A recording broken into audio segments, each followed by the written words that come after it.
Chris Allen has had to step down, but this is also somewhere across the world echoing where people have decided enough is enough. It's time to take the right stand against Hindu Messiah.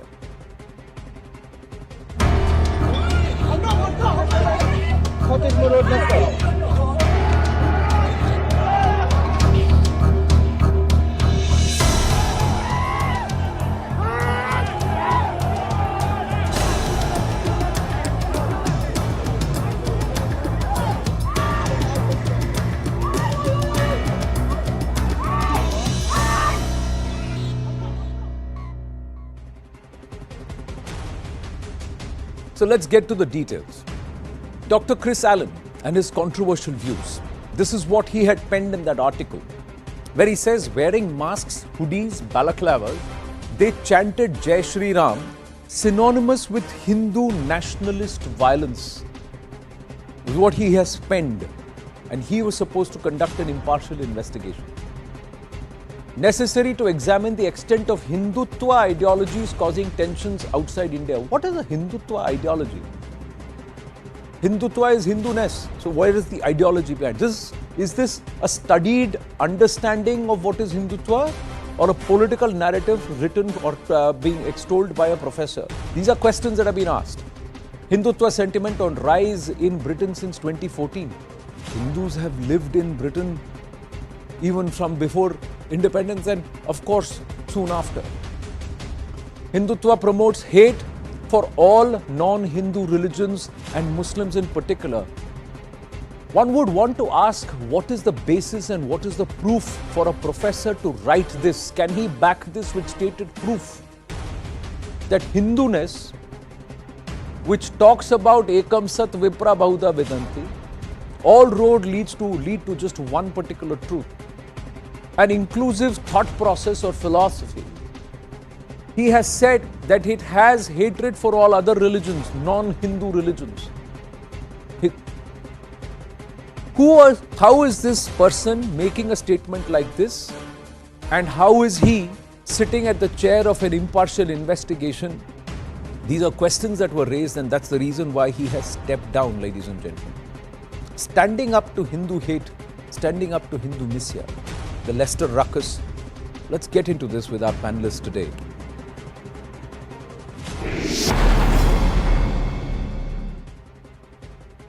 Pandit Satish K. Sharma, Chair of the British Board of Dharmic Scholars, Pattai Suresh Krishnamurthy, Board Member of Kohana, Adit Kothari, activist and one of the protesters, one of the people who organized the protests against this biased reportage and perhaps a narrative stitching that was happening in the United Kingdom, with us. And Ratan Shardaji, RSS researcher and author, also with us. Namaste, Jai Hind, and let's say Jai Shri Ram. What others consider as Hindu nationalist violent chants is something which is eternal to our ethos as Indians, as citizens of this Bharat Bhumi, because we address everybody as Ram Ram and Jai Shri Ram. It's a greeting that says that we will belong to and we will follow the principles of Ram, who is also known as Maryada Purushottam. So that's what this chant actually means to people like Dr. Chris Allen. But Pandit Satish Sharma ji, let me say namaste and welcome to Mahabharati. I believe you are in Bharat. I am blessed, I truly am. Dev Bhumi has welcomed me. It's been long overdue, and your welcome has made it even warmer than it was when I arrived. Thank you so much. It's a pleasure to be here. And Jai Shri Ram to you and to all of your viewers. So let me ask you, Pandit Satish Sharma ji, who is this Dr. Chris Allen? What is it that he was trying to champion? And how did this entire effort to try and stand up to this agenda of Hindu hate, Hindu phobia, Hindu Messiah? I'd like to call it Hindu Messiah or Hindu hate, not Hindu phobia. They are not afraid of Hindus. They hate, it stems from hate or Messiah. But so let me ask you this, and please lay the context and we'll take it across with our other panelists. Jay. So Chris Allen is a newcomer onto the stage, into the drama that has been executed in Leicester for the last few months. Chris Allen is a long-standing criminologist. He's an academic. He's a very senior member of the Leicester University faculty. And that is the first, shall we say, the first casualty in this whole debacle. We can also refer to this now as the existence of a cabal. So if we try and understand what's happened, is there is a view that has been put forward, and it has two planks. One is that Hindus were guilty, and it's because of some fanaticism that magically appeared in 2014. And two, that the other party, the Islamists, those feral youngsters who were attacking elderly Hindus in their mandirs, that they are not to blame. So these are the two planks of the narrative that is now being established, or they wanted to establish it. Fortunately, scrutiny revealed that both blanks are absolutely false, that they're a fabrication, that they are a propaganda exercise. And so when one turns to people of Dr. Chris Allen's ilk, it's quite remarkable. He published long before he was invited to lead this particular committee. He'd already published, he was on record as having announced what his judgment on the circumstances of Leicester was. You would expect members in public authorities to be able to go to Google and just do a quick check on the credentials and the orientation of the person to whom they were going to entrust probably one of the most critical community cohesion sensitive issues that has arisen in the United Kingdom. The fact that nobody did it, the fact that they leapt to him straight away despite all of his relationships, combined with the fact that even Sir Peter Soulsby, the Lord Mayor of Leicester, announced his position and compromised the independence of the report, it all leads to one thing, and that thing is the presence of a cabal who have been enshrining institutionalized anti-Hinduism, anti-Misia in Leicester. And further scrutiny has now really begun to reveal the extent of this cabal. It has its tentacles in academia, it obviously has its tentacles in the local Labour Party, and you and I have spoken in the past about the Labour Party's issues to do with hate and contempt for Hindus. All of this is now, shall we say, the glare, the harsh glare of public scrutiny is now being directed at this. And we are seeing not only the collapse of the narrative, but we are also seeing the collapse of the credibility of many of the members of the institutions of Leicester, academics, but also politicians. But Adit, one of the thing, Aditji, is that Hindu groups have also started organizing themselves and they have started raising their voice. One of the aspects was that you were ready to even take on an institution like the BBC. There were organized protests and lobbies which were made, and representations were made to fact check and perhaps correct certain perceptions. Now, how did this come about? Because this is a phenomenon which is recent, because largely many people have said that we are all fighting when we talk about Hindu groups and those who are trying to protest. There is no cohesion. Each group tends to fight, make noise on its own, and it's all splintered. But this was organized, and this seemed to have a thought process coming through. What brought this about? And would you believe that the pressure that you exerted and various groups coming together exerted has resulted in certain people backing off? Sure. I'd like to start with saying Jai Shri Ram, because apparently that seems to be like one of the crux of the issues that we've been fighting against, and precisely what the BBC has done as well. They've institutionalized this hate, like Panditji was saying before me. They've called Holi a filthy festival in one of their articles, which they had to detract later on. But it's surprising that articles like that even went through the editorial checks and balances to make it into the print media to begin with. The protest that you spoke about, it took a lot of effort for us to galvanize that collective Indian and Hindu conscience. Getting people from various walks of life, various organizations to come and agree that yes, this is a systematic problem within the British society, within the British media, where they are peddling a continuous anti-Hindu hate and rabid editorials against anti-India. Just to take you back, the issue is not something new. This was happening for generations. The BBC was in fact halted from producing editorials in India in 1965. In 71, in the late 80s and 90s, Mark Tully was essentially held up for having his views against the Kashmir terrorism, and he essentially said that he didn't buy the logic that Pakistan was remotely involved in any terrorist activities in India. And this is Mark Tully, who's a celebrated journalist from the BBC. So it's not something new. But from 2014, there's been a tectonic shift. The anti-India biases has changed to anti-Hindu bias. For some reason, they believe that the Narendra Modi and the BJP government that's come into power defies the colonial collegiate mindset that used to exist in India for so long. And that has sort of rattled a lot of feathers within institutions like the BBC and the Guardian. The protest was very dignified. It was extremely visual.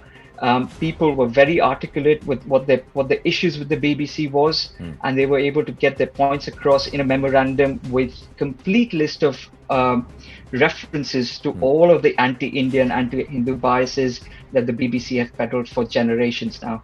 So hopefully the BBC will see the light and they will stop, at least if nothing, they can stop the journalists who have this anti-India biases within their hearts to stop peddling that narrative.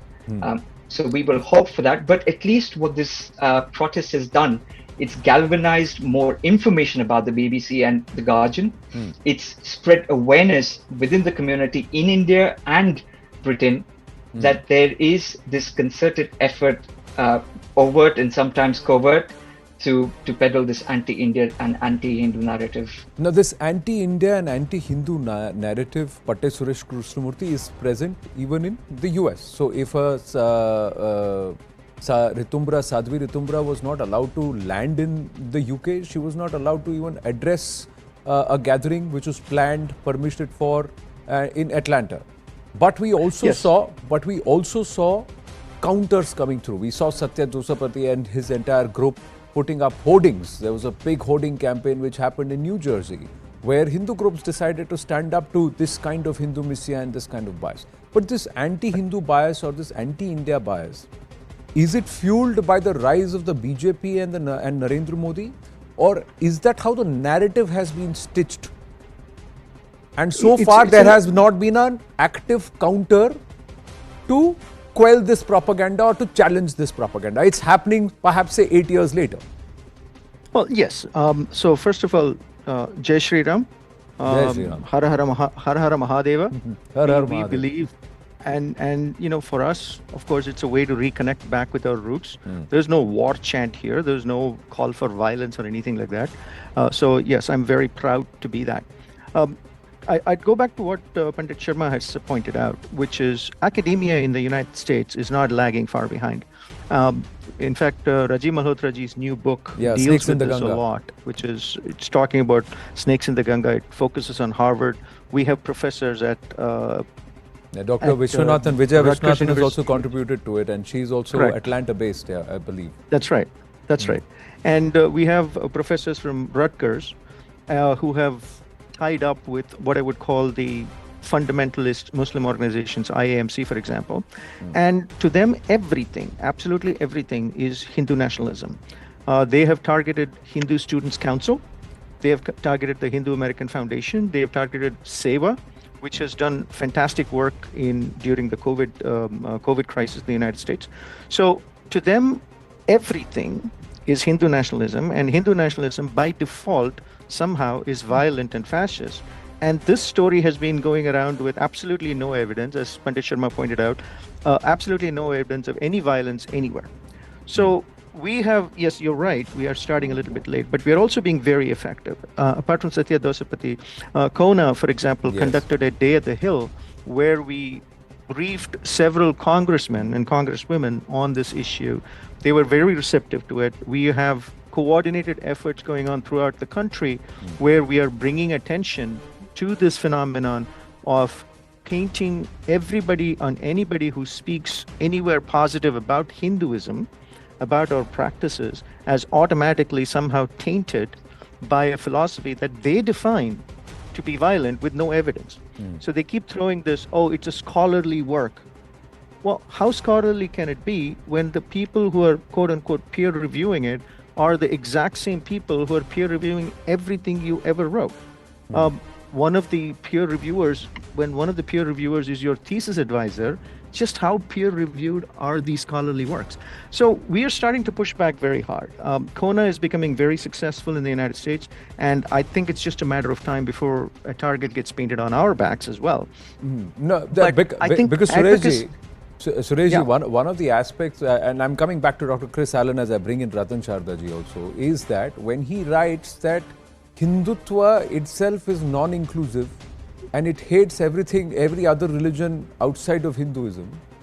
Most of the modern day religions have happened after Sanatan Pratha and all the various offshoots, and Hindutva has existed thousands of years even before most of these modern day religions. So how is this peer reviewed and how is this academic or scholarly, because this is so ill-informed? But Ratan Shardaji, the narrative that's been stitched is RSS's Hindutva. RSS BJP driven Hindutva nationalism. How did this narrative develop and how has it gathered so much of root over the last 8 years that groups, Hindu groups now have to organize across the world to fight this narrative? Well, Madhav, first of all, Jai Shri Ram. Don't shout this slogan, not because I hate it, just because it's not, I don't want to be trying to show off. But since the atmosphere is such that I must show off. Second point is that you rightly pointed, Hindu means Hindu hate. It's not Hindu phobia. And this is not something new. This calling out this something that happened from 2014 is very childish. Vendi Donega started much earlier, if you remember. So this academic blackening of the Hindu and Hinduism and Hindu Dharma has been happening for a long time. We talked snakes in the Ganga. But Rajiv Malhotra is Breaking India, the previous edition of this book, came back more than 12 years back or 10 years back. So it was already happening. Unfortunately, our people didn't recognize. Indians by nature are docile, are disciplined, are abiding citizens of that particular country. Wherever they go, they want to be part of the society. So they will not do anything which shows them off as something separate, much different from the Islamic people. And if you talked about Jai Shri Ram being an offensive slogan for this Chris Allen, if he really studies Islamophobia, does he know the meaning of Allahu Akbar and Ya ilaha illallah? If he knew what is exclusive, he would understand what is exclusive. The issue is that this was deliberate. Now, why it is deliberate? One, because Hindu Dharma is the only Dharma which doesn't fit into Abrahamic worldview, doesn't fit into any Western worldview. It's an odd man out there. So they must somehow put it to some jacket where they can try to tame it. They tame the native cultures of America, then tame the native cultures of Africa either by killing them or converting them. They have not been successful in India. That is what pains them, not be Hindus. So this is the reason there is continuous struggle against them. And way back in around December 2019, I was in USA. I told the people there, our Hindu brothers, they don't worry about what is happening in India. We are there, we will take care of India. You worry about how you are presented in your society, how your dharma is presented in your society and counter it. So now you find that we are ready to counter it. Our people are ready to counter it. It's a welcome sign. And I am sure we have such wonderful ideas, such wonderful philosophies. If explained, they will go a long way in Hinduizing the entire society. And this is something new. Swastika was demonized. Swastika was made into a hate symbol. Hindus are being tried to made into new Jews. And Hindus are successful. Hindus are doing very well. Hindus don't fight with anybody, but they are much bigger than Jews. They have a country of their own. Now this makes it very difficult for them to crush Hindu Dharma and Hindu people. That is what they're rallying as Islamists and their friends. And I think we also must thank people like Henry Jackson Society, which actually conducted a study there. It came out with a very clear fact that neither RSS is involved nor any other Hindu organization is involved in any kind of violence. As far as hate against RSS is concerned, it is because it is the only organization which has stood for, since its independence before that, for the rights of the Hindus, for the high qualities of Hindu, because Hindus had been already shown as outdated, outcast, orthodox, useless people, casteist people. Right. None of its high qualities are ever even discussed. That is how Hinduism is taught. So once RSS is there and it's inspired people out there in UK, USA, etc., they find it difficult to tame this society and that is the reason this is happening. But and this... we don't want to be tame. We don't want to be museum pieces. We don't want to be red Indians. We want to be alive. So a civilization which we have been for last 10,000 years, and we will keep alive and keep on fighting good intention. You would also want to see that it was an extension of a narrative that was spread even within Bharat over the last 70-75 years, even post-independence, which continued to perhaps... And also the other fact is that there were others who got organized far more, and they realized that you have to kill the thought, kill the narrative. And you have to build a narrative against this community, which so far is docile, so far is non-challenging, is contributing to the economy, and it is also paying out huge amounts of donations to local politicians without expecting anything back in return from them. Tomorrow, now you make every pound and an exchange for every pound, Pandit Satish Sharma, there. If you want my vote, you then give me my rights.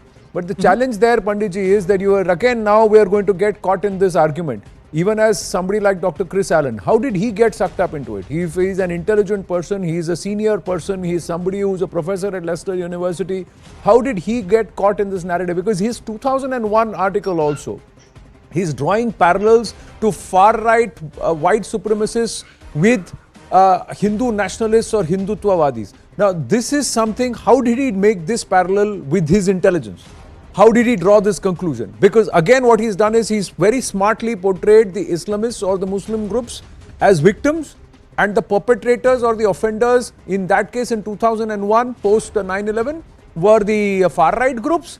Now it is the Hindus. So how is this? This is again very similar to the Afro-Dalit concept, and if what is happening there Brahmins are equal to whites, and Dalits are equal to blacks in the US. See, do you see these parallels which are developing, Panditji?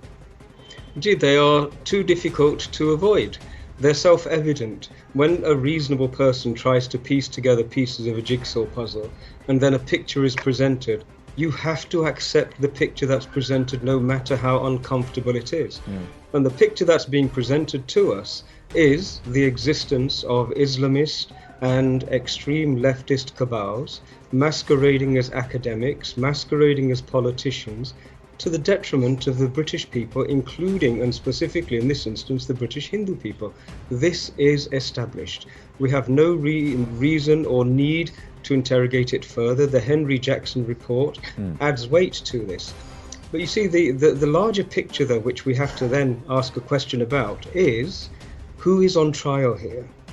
Who is on trial is actually the British establishment. It's not just a bunch of rogue academics. The very fact that Dr. Allen could rise to the heights that he's risen to in academia without anybody questioning the veracity and the basis of evidence and fact, especially in the Department of Criminology, which rests on the presence of evidence and facts, you know, that's indicative of a cabal, of a conspiracy, even if I can use that very unpopular word.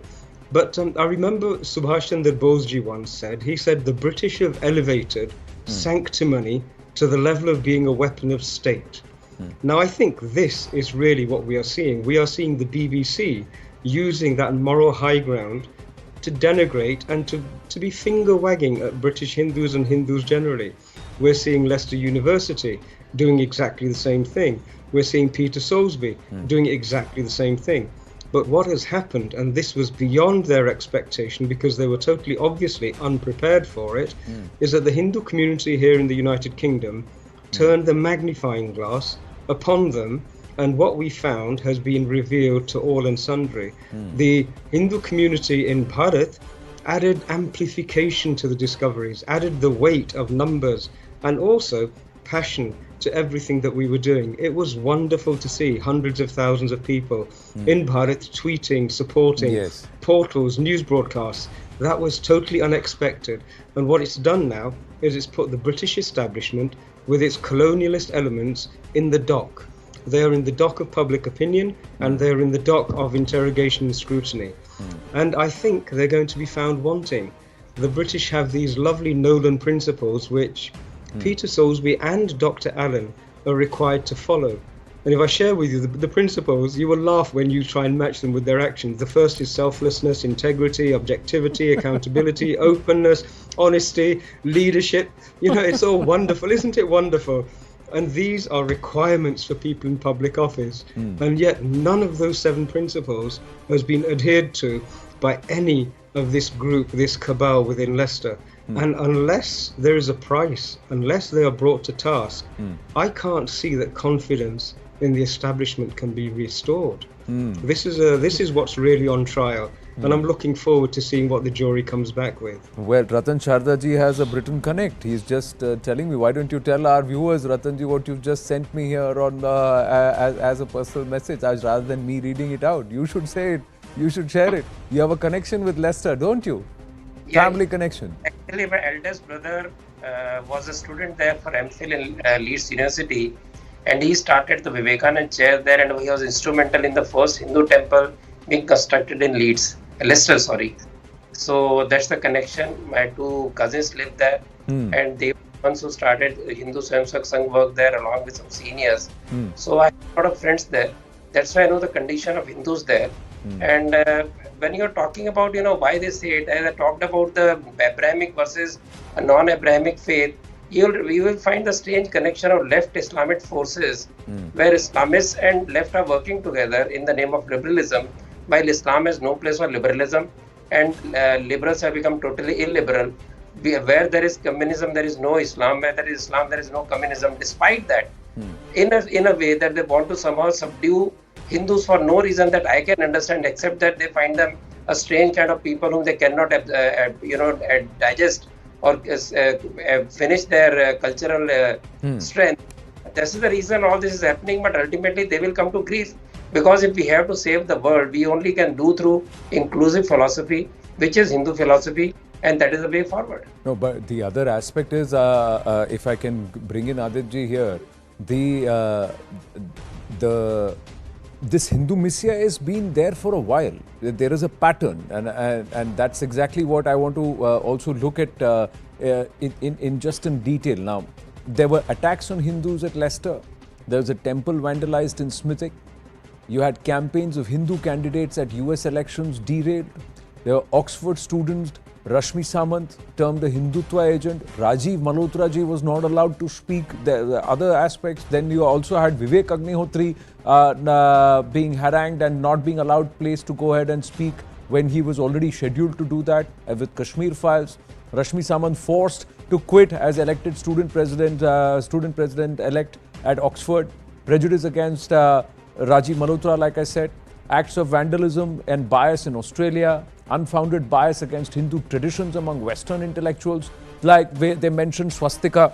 So this has been happening for a while. How did the intelligentsia or the academia get crowded with this group? Is it also somewhere fault within the Hindu groups or the Hindu communities in America, Australia, and also in the UK, that they were perhaps splintered? They were more concentrated on contributing to the economy, living their lives, being there, Aditji, and not realizing that their successive generations will now face it when they get into colleges. That's what's happening now, right? First generation Hindus who are there in the UK, US, Australia are now seeing third generation face the consequences. Absolutely, Anand. I mean, if you look at the left intelligentsia and the academia that has hijacked the space in universities, you will be absolutely appalled with the kind of academic research work that they're carrying out. To name a few, there's Dr. Natasha Cole, there's Amit Wilson, and the professor who went after Rashmi Ji, all of them. And the problem is that we haven't taken cognizance of it. Right. From an institutional perspective, we haven't said that we will not send our children to these universities until the social sciences divisions of within these universities take cognizance of this rabid anti-India and anti-Hindu academic work that is essentially being peddled around. So the next step that we want to take from here is we want to counter these universities. We want to tell them that we will spread information about the kind of rabid research work that you're doing within India, so that the students, the aspirational students who are investing monies into your universities can be aware of your nefarious designs. Because at this point, we are all just sleeping. We just don't know. within our community circles, we just don't have that kind of information as to why this is happening or how long this has been happening for.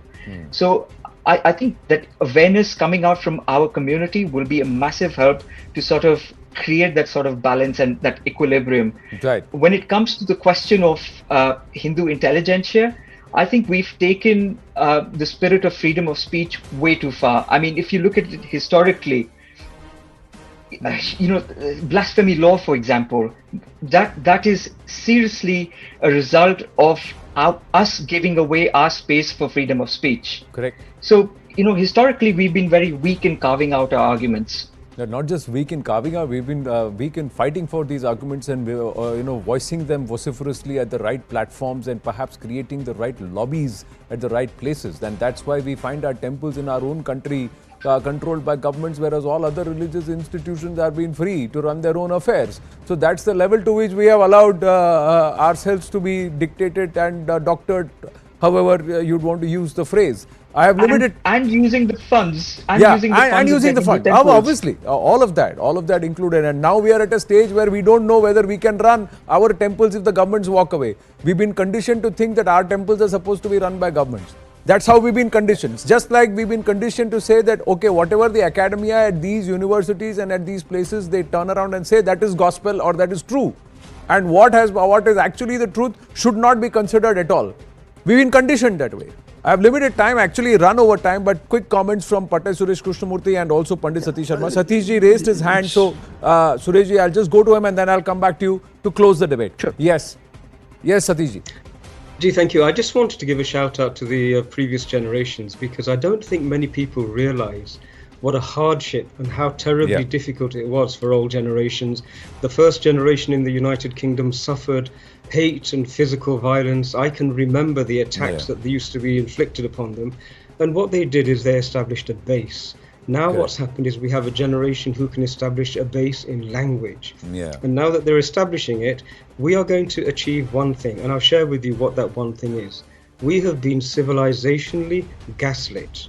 Gaslighting has occurred at every level, in politics, in religion, and everywhere else. And what's happening now is that gaslighting is being rejected.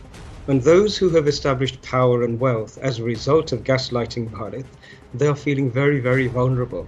And they should feel vulnerable, because justice is a fundamental part of this Brahmand, and justice will not allow karma to forgive people who have been so terribly violent.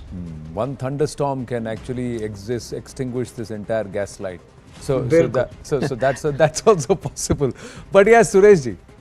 Yeah, so the one thing I wanted to point out is, the situation on the ground in the United States is a little bit different. We have very strong protections for freedom of speech. We have extremely strong protections, First Amendment protection for the people.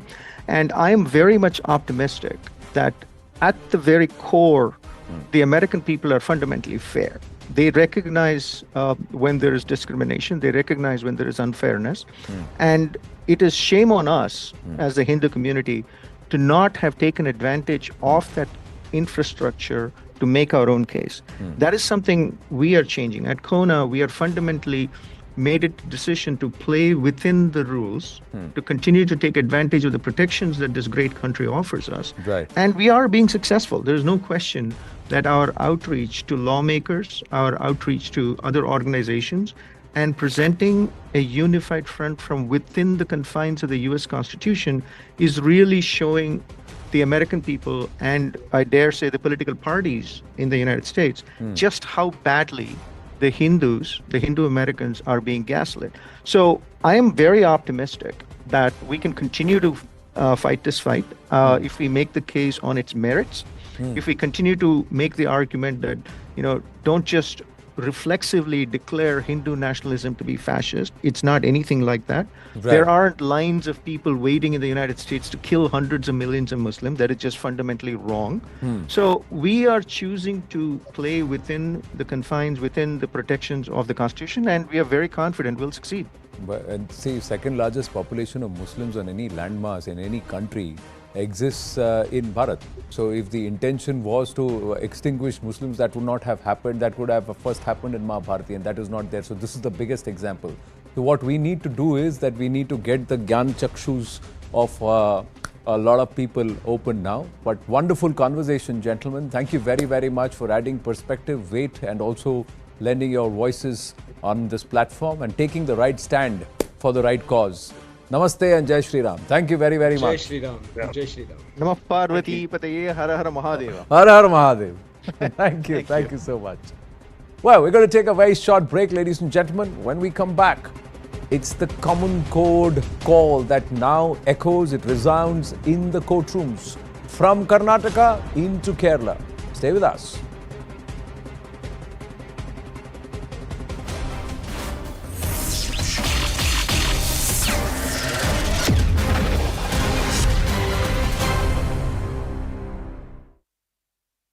Voted in the fifth election in less than 4 years. The elections were held after the collapse of the so-called Change Coalition, which united 8 disparate political parties who succeeded in ousting ex-Prime Minister Benjamin Netanyahu last year. And now Netanyahu is eyeing a return alongside far-right allies. Netanyahu is on trial for corruption and breach of trust. A fire-breathing stunt is going viral for all the wrong reasons. This man held a fire stick too close to his mouth and then breathed petrol into it, but in seconds his beard caught fire. That's when other people rushed to help him out by patting his face to extinguish the fire. In fact, the video has got more than 12 million views. 48 hours after the Morbi bridge collapse, which left more than 130 people dead, Prime Minister Modi today visited the accident site. Prime Minister Modi touched down in Morbi, where more than 130 lives were snuffed out in a matter of seconds when an overcrowded hanging bridge collapsed. After conducting an aerial survey of the Machu River, where teams of the NDRF are still searching for the missing, Prime Minister Modi visited the site of the bridge collapse and took stock of the operations. So right now also he's taking a briefing. He's discussing the details of the case. Bhupen Patel, Chief Minister, is now speaking to the Prime Minister, and then Harsh Sanghvi was giving the briefing. He then visited the local hospital, met survivors of Sunday night's tragedy, as well as the families of those who lost their lives. PM Modi chaired a high-level meeting in Morbi and said the need of the hour is to conduct a detailed and extensive inquiry which will identify all aspects relating to this mishap. But questions do remain over whether Morbi was a man-made tragedy, and will those who were responsible for the bridge collapse ever be brought in front of the law? 9 scapegoats have been arrested, but the big fish behind the Morbi bridge collapse have gone scot-free. Ahmedabad-based Oreva Group was in charge of the renovation and repair of the bridge. Yet, the FIR has no mention of the company or its owner. On the day of inauguration also, he left for the event from this apartment. In March this year, the bridge was closed to the public and Oreva Group carried out the repair and renovation work. Some of the old cables of the bridge in Morbi weren't even changed during the so-called renovation. What's worse is that no fitness certificate was taken before reopening the bridge. This callousness from the repair to the reopening left more than 130 people dead. Those who survived can't shake off the horror of Sunday night. जैसे पुल के ऊपर गए, थोड़ा अंदर गए, ऐसे पुल नीचे गिरा. So who is shielding those behind the Morbi bridge collapse? No lessons have been learned from the tragedy in Morbi. Some tourists took a Maruti Suzuki 800 on a narrow suspension bridge in Karnataka. In fact, locals confronted the tourists and forced them to remove the car immediately, as the weight could affect the structural integrity of the bridge. Eventually, 2 men pushed the car slowly towards one of the exits of the bridge. In fact, the structure swayed dangerously as the car was being moved out. It was a narrow escape for devotees in Karnataka's Chamarajanagar district. A temple chariot fell after one of its wheels came off. A huge number of devotees had gathered for the chariot procession on the occasion of Rathotsav. But when the chariot started swaying, hundreds of panicked devotees started running in the other direction. Thankfully, no casualties have been reported in the incident. A shocking video of a deputy SP slapping victims of a police sub-inspector recruitment scam in Karnataka's Tumkuru has gone viral. Victims of the PSI recruitment scam came to speak to the State Home Minister Araga Gyanendra about the difficulties that they are facing because of the scam. Instead, Tumkuru Deputy SP slapped the victims and sent them away. TRS and BJP workers clashed ahead of by-polls in Telangana's Munugode, which goes to polls in 2 days from now.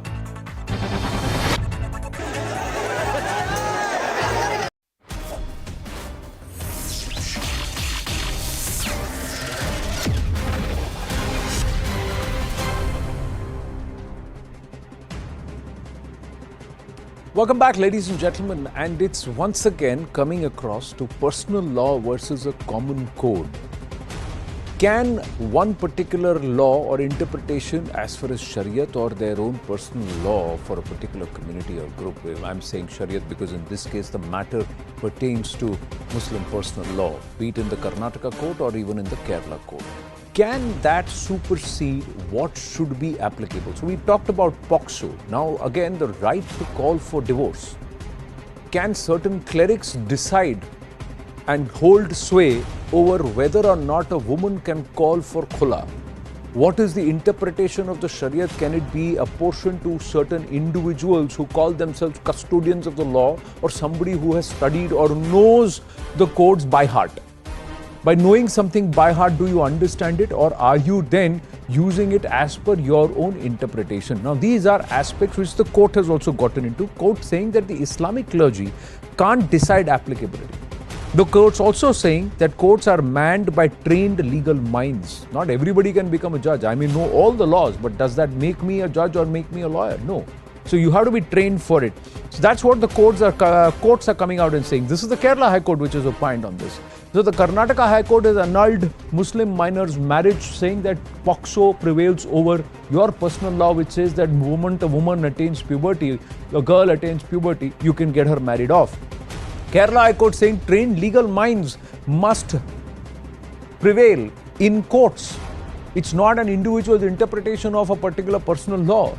Kerala High Court refuses to review the right of Muslim women to terminate marriage. Personal law is not about POCSO.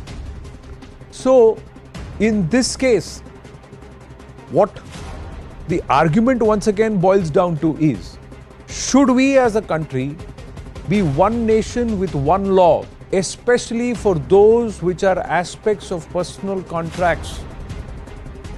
Marriage, inheritance, divorce, adoption, death. One nation, one law is the hashtag. And the debate revolves around this very matter. Courts joining in to this entire call of common code. That's what we are asking. Let's go straight across to this face-off. We have our guests with us this evening, Asghar Khan, Advocate Supreme Court, and Aishwarya Mudgil, Advocate Supreme Court. Namaste, ladies and gentlemen. Thank you very, very much. Thank you for joining us here on this. And it's a straight face-off. So, Asghar ji, let me ask you, where do you stand on this? Do you believe that two individuals should be seen equally under the eyes of law? That's the core concept of law. But if my personal law is different from your personal law, who deserves justice? How will justice be served? Number one, we are bound to pay the respect to the order of any court. But my own opinion, whatever is written in Quran, I'm telling about the Islamic law or Shariat law. Whatever is written in the Quran, it is absolutely correct. If anybody is giving any opinion, whether Maulana or any person of having little knowledge like me, and he is giving opinion in the light of Quran, then he is 100% absolutely correct. And there is no need to change and amend the opinion of the same person. But if a person, because there are so many planted persons also there. So if any person is giving opinion on his own way, then he may be right, he may be wrong. This is my own opinion. But we cannot rule out anything which is written in the Quran if we are giving any opinion, observation, or anything which is written in the Quran and Hadith, then this is my own view that this is 100% correct. No. What I'm asking you, Asgarji, is not about what your personal faith is. Quran is about faith, okay? When we are talking about working on personal laws fall outside of personal faith. It's not the fight of, it's not about prayer or it's not theology. It's about the practice in public life. So there's 5 aspects: marriage, divorce, death, inheritance. Now these are the 5 aspects. Now when we are looking at one nation as Bharat, which has multiple communities, people from different walks of life, multiple jatis, multiple varnas, multiple panths, and when there is a cross section of people and you have a law that governs it, the directive principles of our constitution mandate a common code, Aishwarya Mudgil, then in such a case should we have multiple personal laws? And I am not restricting it only to Muslim personal law. Even among the Hindu communities, even among Christians, even among Baudh, even among everybody, Parsis, everybody else. Every community, every sect, every people have different codes of personal law. So, should my personal law supersede Asgarji's personal law, or Asgarji's personal law supersede Aishwarya's personal law? Or should we all be bound with one common law as far as personal laws are concerned? So that's why Aishwarya ji, and then I'll come to Asgarji. I was talking about the Shariat law. No, I understand, sir. Like I said, nobody is saying disrespect Shariat. I'm just saying in the larger context of Bharat, what should be prevailing? Aishwarya ji. Good evening, Anand. Thank you so much for having me on your show. At the outset, I'm very pleased with the holding of the Kerala High Court that rejected the petition before it requiring a reconsideration of its decision on extrajudicial divorce of Khulla. As an Indian woman, I feel happy that this ruling will allow the women of a particular community in India to be treated at par with their male counterparts who have the right to unilaterally divorce their wives. More importantly, I feel as a lawyer, this ruling has put to rest the issue of divorce by women without concurrence of their husband in Islam, while giving adequate thought to Islamic laws and scriptures while making their observation. So, firstly, as you said, whether personal laws can be placed, can we have a hierarchy? No, absolutely not. The idea is that the law of the land should prevail and has to be respected at all costs. And this is what this case also talks about. So I'll now make 3 points. Firstly, the court in this ruling differentiated between Hadith and Sunnah, while re-emphasizing on the fact that often interpretation of Islamic law, in particular Sunnah, has been varied and different Islamic scholars have interpreted it differently. Hence, there is a need to have legal experts interpret it and give a uniform view as opposed to Islamic scholars who might give a varied interpretation. Hence, in the original ruling, there was an amicus curiae who was appointed who assisted the court in interpreting the scriptures from a legal perspective. Court also held that the opinion of Islamic scholars is of key importance, especially in matters concerning beliefs and practices. But at the same time, interpretation of law was the job of the court, ably assisted by legal experts. And that's why we need a personal law which can codify, which can put to rest such different interpretations and different treatment of women. So if you look at Hindu women, they are being treated very differently. At the same time, the concept in Islam is very different. And where do you find a middle path? How do you reconcile that? Maybe in Islam, how women are being treated, maybe in contravention of the constitution. And that's what the original ruling also talked about, that we need to allow women to have khulla without the concurrence of their husband, just to ensure that the promise or the right that has been enshrined in Article 14 of the Indian Constitution is given good regards to. Correct. Right? So that's why we need something that you can't possibly have a hierarchy, but at the same time, laws like the Constitution, POCSO, courts are increasingly moving towards an interpretation which would respect the law of land first and then the personal law. I mean, we looked at this in the Sabrimala judgment, and that's where also barring the dissent, the majority held that women should be allowed to enter the temple. Why was that? Because they said that women should be given equal rights. At that time also, maybe the rights of the deity were not respected. Right, but the law of the land prevailed, and that's what is happening in this case. No, and but see, I'll tell you. See, Sabrimala is a very different case because the rights of the deity are an individual's right cannot be superseded to protect the right of another individual. So it, but again, no. Let's not bring it. Yes. Let's not bring that in here, because the rights of the deity is perennially youth. Perennially, a 14-year-old has a right to protect himself, and the rules of that deity is because that area is the deity's home. So I cannot decide what can happen in Aishwarya Mudgil's house and who can enter Aishwarya Mudgil's house without Aishwarya Mudgil's permission. It's the same case with Sabrimala. So we're digressing. I'm coming back to this. Here, I'm not even looking. Sorry, Anand. I think maybe. Please go on. I'm not even looking at man and woman here. Yes, there is an issue where I am looking at equal rights, equal justice. So if under personal law, me and another person, let's say me and Asgarji, we enter into a contract. Now, in this contract, the contract is supposed to be done a legal contract. But when the breaking of the contract or annulment of the contract happens, if one party says my personal law says this and that should supersede, how does a court interpret this, Asgarji? What we have seen is, although the Kerala and Karnataka courts have sent one opinion, there have been cases in the Delhi High Court and another high courts where personal law has superseded what the actual law, codified law states. So there is also variance from court to court. Don't you think it should be uniform? It should be uniform, and Anand again mentioned. Aishwarya ji, 1 minute. I'm just going to bring Mr. Azhar Khan and then I'll come back. One nation, one nation with one law. This is correct, but this is a very wide topic. It needs a big discussion among the religious clerics and other persons, intellectuals. But as well as the question of this thing, acceptance of law as per the as Shariat law, then if we are not ready to accept the personal law since last 75 years, since the day of independence, the same law and same things and same tradition and same etiquettes and same law is prevailing till today. But what is the need to change everything? Because, sir, the directive principles of our constitution, Asgarji, the directive principles, under the directive principles, a common code is mandated under the directive principles. And our founding fathers wanted a common code. You would also go back and see, it was our first Prime Minister who said that certain community groups are not yet reformed enough or ready to accept a common code.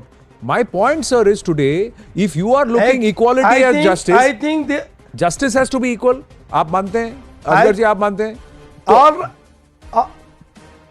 All right, sir, but there is no need. There was no problem with the pupils residing here since 75 years. No, there have always been. Sir, the issue of Shabano came. The first demand for a common code came in the 1950s. It was solved by the Supreme Court. Sir, if any such problem creates, come into the picture, then courts are there. No, but the courts have also time and again. Your Supreme Court solved the problem. Sir, you have multiple judgments of the Supreme Court which has directed the government and the centre to come to formulate a common code across the board. The courts itself have multiple times opined on it. So much so that the courts got superseded when they wanted to decide. So since 1956, there have been people from all walks of life who have demanded a common code in our country, but politically it has been deterred because there have been pressure groups that have been built. I am asking you, Aishwarya ji, final question. I am asking you, how difficult or easy it is. It's not, see, what happens is in a common code, it's very easy to make it a Hindu versus Muslim aspect. It's not a Hindu versus Muslim aspect. Even among Hindu communities, even among region specific, north versus northeast, in the northeast it's matriarchal. The rights of the woman supersede the rights of a man. In many communities they are matriarchal. In many castes, there are different rules which apply. So now, how easy or difficult is it for us to arrive at a common code? Because in our country... Go ahead, please. Please, I'm sorry, please. No, please. Please make your point. So I don't think practically it's going to be easy. Because as you correctly mentioned, it's not just a Hindu versus Muslim versus Christian debate. Every region, various subcastes, castes, communities, everybody has a different religion has a different practice. And it's very difficult to sort of codify all of that into one single code. But at the same time, you'll have to start somewhere. Just because we can't hold ourselves back from something as progressive as UCC, just because tomorrow there may be litigation or there may be a lot of hurdles in bringing about something. Nothing is easy, but a starting point has to be there. We'll have to place all religions equally. As I previously mentioned, we can't have one religion where law of the land is not respected or constitution is not respected, but for my religion constitution is respected or constitution is taking away my rights. So something like that shouldn't happen, can't happen. It is not going to be easy practically, but a starting has to be made. And eventually, maybe few decades from now, we'll be able to come at a. No, but why should it take a few decades? If you can decide the minimum age of driving is 21, the minimum age or 18, the minimum age of marriage is 18 and 21, minimum age for voting is 18. Now, in all these cases, marriage is personal, comes under personal law. Now, why can't the best practices of various communities be taken together and put together and said, no, this is what it is, and everybody in this country has to follow? Because otherwise, everybody will turn around and say, no, I will look at constitution like this. I different meaning of nationhood is like this. It will not stop at personal law only.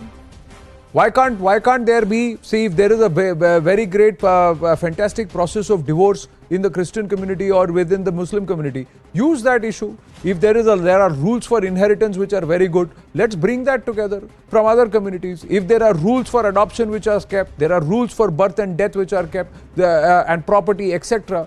Why can't they all be amalgamated and made a uniform code for everybody in the country? Because Anand, who decides this is good?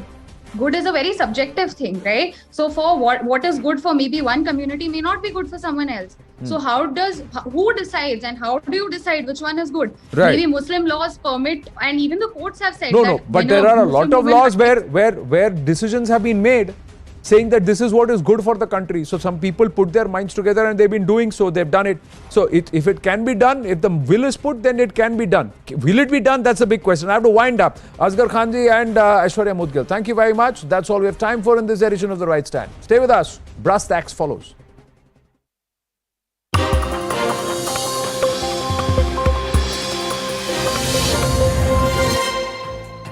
Good evening, this is Brass Tacks. I'm Zaka Jacob. So the pollution fight is going on between the Aam Aadmi Party and the BJP. This is primarily over bad air quality in Delhi and the National Capital Region. For a number of years now, this is self-evident that the main culprit happens to be stubble burning, particularly by farmers in Punjab. And yet, you had this bizarre case in Barnala, one of the agrarian belts of Punjab, where farmers who were burning stubble actually held government officials who had come there to stop them from the stubble burning. They held these government officials hostage. For a number of hours, they were kept in a confined facility and then only let off eventually after local villagers got involved. Now, the question is, how can the Aam Aadmi Party, which up until earlier this year, before it came to power in Punjab, would always say that the stubble burning issue was let to fester because there was no AAP government in Punjab. Now the AAP is the ruling party in both Punjab and in Delhi, and yet they seemingly can't seem to do anything about this rampant stubble burning that's happening in a state that the AAP rules.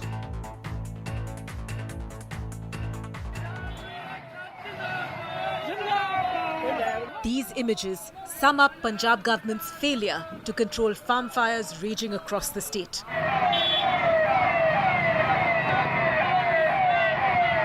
A group of government officials brought a fire engine to a village